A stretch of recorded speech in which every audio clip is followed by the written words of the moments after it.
Happy birthday to you ng manok. May litson. Manok yan eh. Ay, kain tayo. Happy birthday. Walang kanin? Ilang yun, walang kanin. Maganda nga yun. Ay, may panika naman. Ano yung tofu?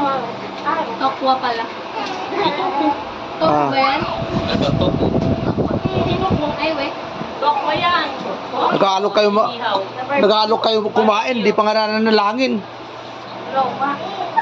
Ah. Mga ano kayo di nyo kinukumpleto. Munipatong dyan, sausaw mo, munipatong mo doon sa sausaw. Pag nag-aalok kayo na kumain, ibig sabihin nanalangin na kayo. Nalangin kayo. Patay kayo, nagpaganito na tayo. Dadamputa sana ako, naalala ko lang. Manaming Diyos, makapangyarihan sa lahat, pinupuri ka namin, pinapasalamatan. Lord, salamat po God sa iyong kabutihan sa bawat sa amin. Salamat Panginoon sa kalakasan na palagi mo ibinibigay, pinagkakalog sa iyong mga anak, Panginoon.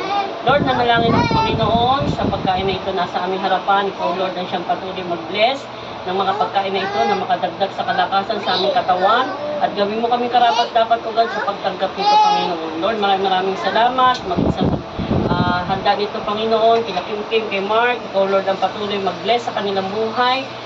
Bilang mag-asawa, Panginoon, ibuhos mo ang mga pagpapala, Panginoon, spiritual, physical, financial, material na mga bagay, Panginoon. Nalangin ako, Panginoon, sa kaarawan ng aking anak, kay Kim. Ikaw, Lord, ang patuloy, Panginoon, magbigay sa kanya ng marami pang mga kaarawan sa kanyang buhay. Ano man, Panginoon, ang kanilang mga plano for the future, Panginoon. Ako, Lord, nanalangin. Ito, Panginoon, ay magkaroon ng katagumpayan ayon sa iyong kalooban, kasama ang kanilang anak na si Asher, Panginoon. Lord, maraming salamat. Pagpalain mong bawat isa sa amin. Ito po aking samot na langin. Sa pangalan ng aming Panginoong Isus, ang lahat ay magsabi ng Amen. Praise God. Amen.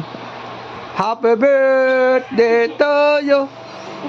Happy birthday to you. Kain tayo. Oh. Kain na. Sandok na kayo. Ay, Kim. Pinsan niya. Sige. Sige na. Paano kayo pinsan? Oo. Wala pala. Sa prank. Kain. Kim.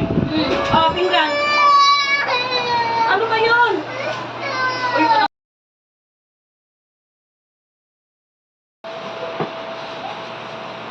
Yan yung nanugang ko na mahilig mag-invento. Mika, mahilig mag-invento. Upuan. Yung mga pagkain. Ha? Sarap magluto si Mark eh. Bawal. Ha? Bawal. Bawal sa. Oh, bawal sa. Kumain niya ako ng tuyo. Sumakit eh. Tuhod ko eh. Tsaka ulam namin kasi tanghali. Pwede mo pansit.